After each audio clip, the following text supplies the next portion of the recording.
Next, detectives are still haunted by what they saw. To see this amount of destruction that had taken place inside this residence, that kind of has stuck with me throughout all these years. Just a completely horrifying case. Hearing about that, it just makes your gut hurt. The case crisscrosses the country. We were doing the math, and I thought, how far is it from Ohio to Bakersfield and back? Oh, 5,400 miles.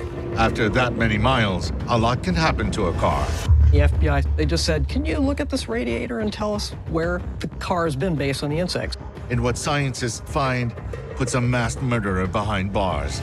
Yes, it was certainly good and evil, bad against good, good winning out.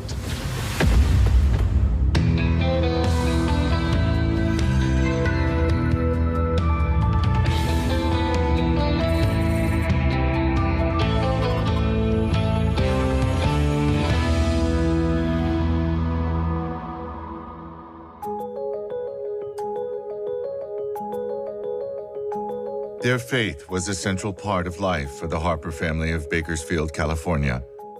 Each Sunday, the family would attend church services 2 times, once in the morning and again later in the evening.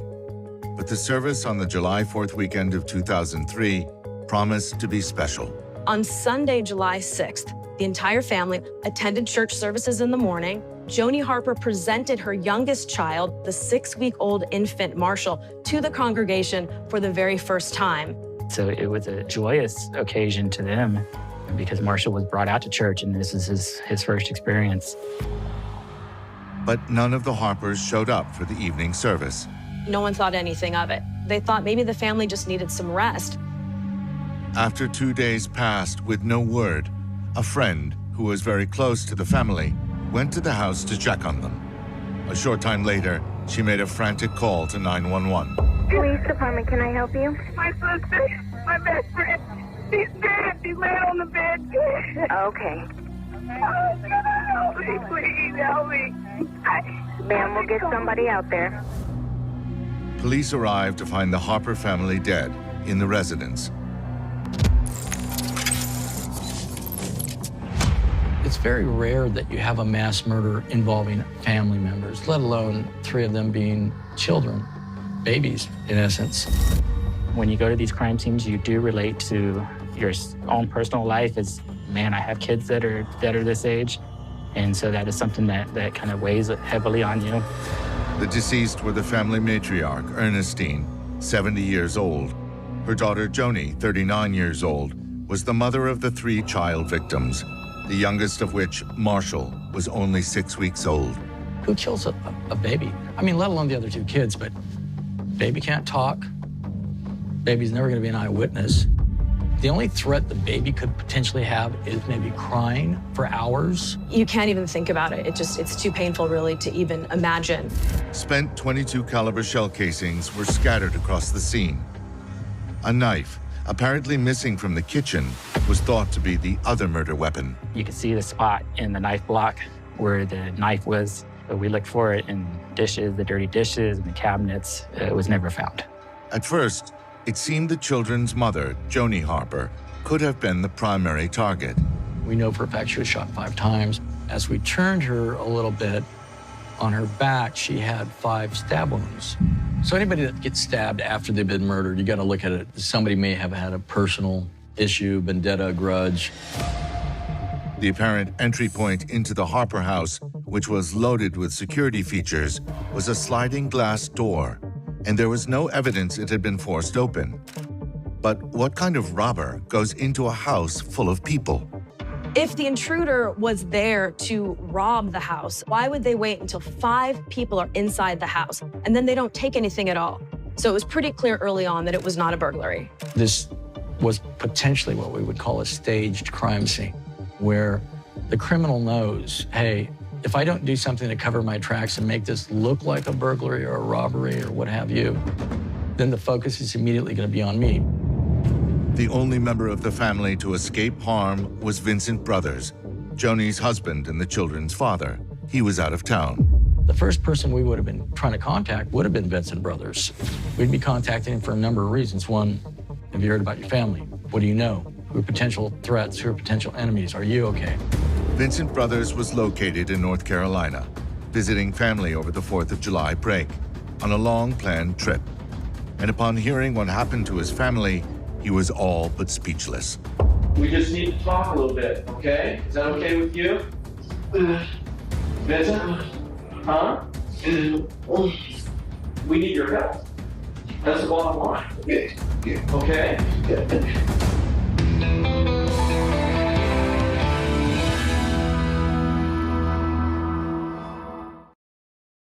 I just want to say thank you, Father in heaven, for picking Ernestine Harper to be our mother.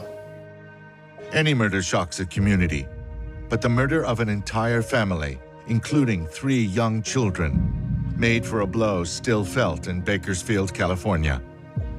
What I remember most is 4 white caskets, 2 with the adults, 2 with the older children, because baby Marshall was buried in his mother's casket and she was cradling him. And the thing that I will never forget is the photos, especially of these little children on top of the caskets. You just can't get those images out of your brain. Ernestine Harper was a well-known community activist. Her daughter, Joni, was a local school supervisor who moonlighted as a referee for Division I women's college basketball. This mother-daughter pair lived together and raised Joni's children together. My mother and my sister Joni were very close. Yeah, very close. My mother loved us all equally and as much. But of course, because Joni lived with her for so long, for so many years, that just made them inseparable, really. Joni's husband, Vincent Brothers, was also a local educator. Joni worked at one of the elementary schools. Vincent also was an assistant principal at the same school. The kids really took to them and really enjoyed spending time with them. Vincent Brothers was well thought of, almost pillar of the community, very well respected. Parents liked him, other educators liked him. Vincent Brothers was on a long-planned trip to visit relatives on the other side of the country. Records showed that Vincent flew from Bakersfield to Columbus, Ohio, 4 days before the murders. And then he and his brother rented a car to visit their mother in North Carolina. That's where police told him what happened to his wife and children. Interview with Vincent Brothers was extremely difficult. I mean, I've been through this process before with other victims or families. We try to be as disarming as possible. It's a traumatic time, but we need help to understand what's going on. And the only way we can understand what's going on is to talk to you and try to, it's part of the investigation. You understand that, don't you? Yes? Okay. So, I'm sorry, you want to say something? Hey, what, you need a trash can or something over here? Take a deep breath. You gonna get sick? There you go. We just need to talk a little bit, okay? Is that okay with you? As for Vincent being a suspect, credit card purchases are tracked, and there were records showing him in Ohio and in North Carolina. We had detectives go to Columbus. We found his credit card under the name of Vincent Brothers had been used at 2 stores. And he tracked down both credit cards, and sure enough, it signed Vincent Brothers on the receipt. So if the Harpers were targeted for murder, and Vincent Brothers wasn't the killer, who would do this? Was this a crime of opportunity? In my mind, I'd ruled that out, but we still had to have somebody look at it with some depth. We looked at any similar crimes in the neighborhood, any similar crimes in the Southern California region where you're having that many people wiped out. It's not a random killing. This is not a spree killing or a thrill kill. This is a mass murder of 5 people in one instance. In the search for suspects, detectives found a surprise possibility. It turned out the Harper matriarch, Ernestine, was very high profile on some divisive community issues and might have made some potentially violent enemies. Ernestine Harper worked with some unsavory characters at times, and they thought that that could be what was happening. Bakersfield police, they increased patrols just in that area because they did not know what they were dealing with, and people were scared.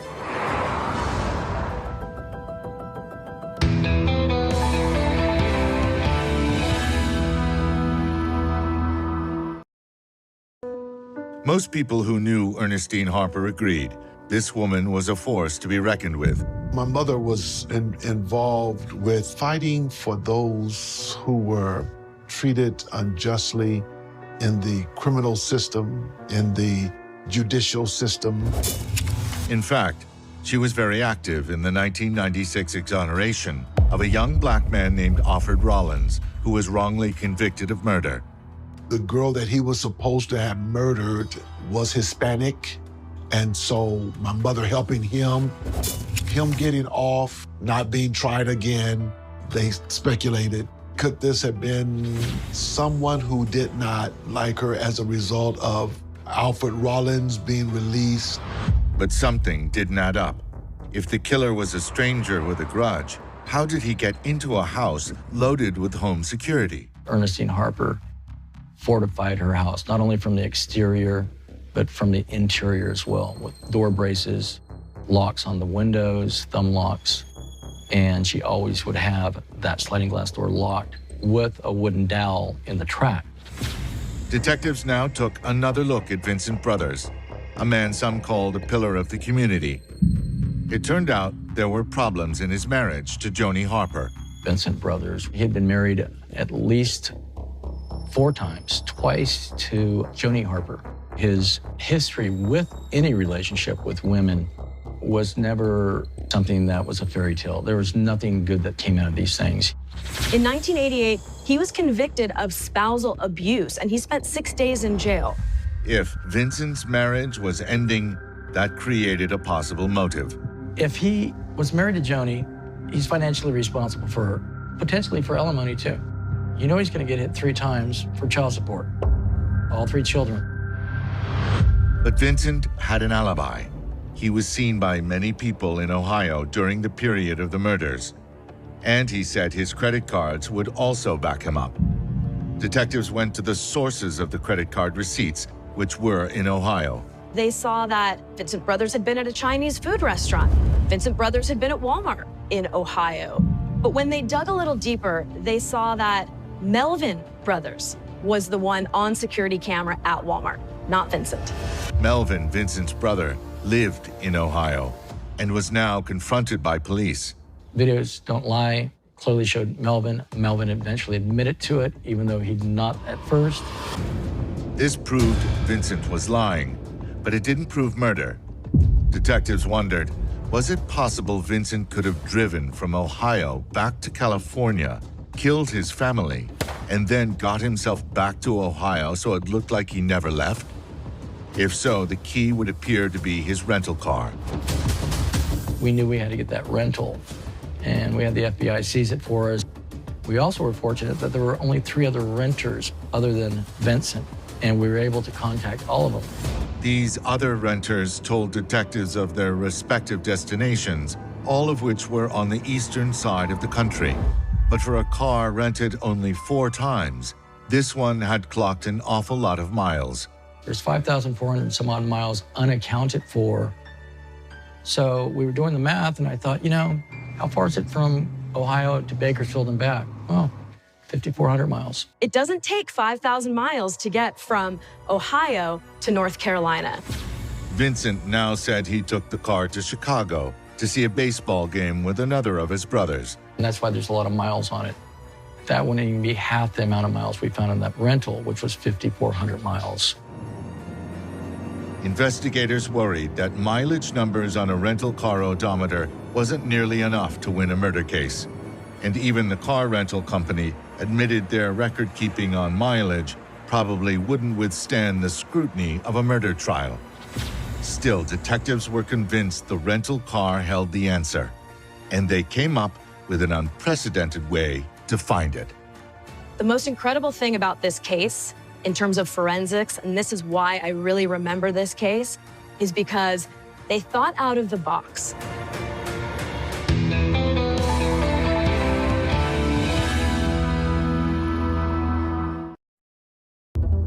Although Vincent Brothers had been caught in some lies concerning his whereabouts on the day his family was murdered, he was adamant about 2 things. He wasn't the killer, and he couldn't be because he was thousands of miles away when the murders happened. Investigators were unconvinced and turned to Vincent's rental car. So then we thought, okay, how do we prove this? How do we prove this car was over there? Clearly, we had the mileage locked down. We know he rented it, rental receipts, but we needed more. The idea was brought up to look for bug parts on the car. And at the time I was thinking, wow, that's kind of a unique thing. It wasn't my idea. I can't take credit for it.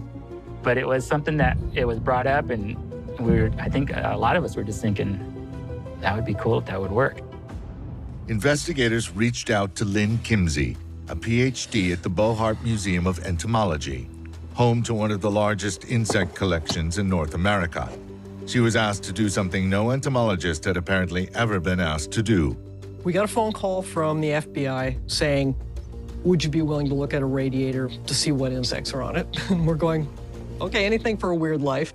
Kimsey and her team were given no information about the case. All investigators wanted to know was what kind of bugs were in the radiator and where did they come from. We said yes. Then they drove up with the radiator and the air filter assembly, and we picked over both. We put them on a sheet of white paper to keep everything clean and picked them off. A car driven thousands of miles picks up a lot of bugs. Using a dissecting microscope with up to 50 times magnification, Kimsey's team examined these bits of bugs. There were fragments of perhaps 30 or 40. Most of them were uninformative. They were the kinds of things like houseflies that you would get anywhere. There were about 6 that were actually pretty informative in terms of putting it into a very specific place. We had a grasshopper leg and the sort of upper half of a wasp and fragments of a couple of what are called true bugs. These are insects that have sucking mouth parts. Because of varied terrain and varied climate, bugs develop characteristics that allow them to adapt to the region in which they live. The team was easily able to identify where some of these bug fragments originated. We found insects that could only have been from the southwestern U.S. We couldn't pin them down to a specific state, but sort of the Four Corners area and then down into southeastern California. This was bad news for Vincent Brothers, who said from the beginning that he never drove west of Chicago. But the case was far from over. Investigators had to show that Vincent Brothers, or anyone, could drive 5,400 miles in less than 48 hours back and forth from Ohio to California, and also commit a mass murder during that same time period. What it came down to is that if it were to happen, he would have to drive an average of about 70 miles per hour without stopping, without sleeping. Investigators concluded that was exactly what Vincent Brothers did. They believe he planned the murders for months and waited for the July 4th weekend in the belief that any gunshots would be mistaken for fireworks. After flying from Bakersfield to Ohio and making sure he was seen, he drove the rental car back to California. Once inside the house, he opened fire, killing everyone, including his infant son.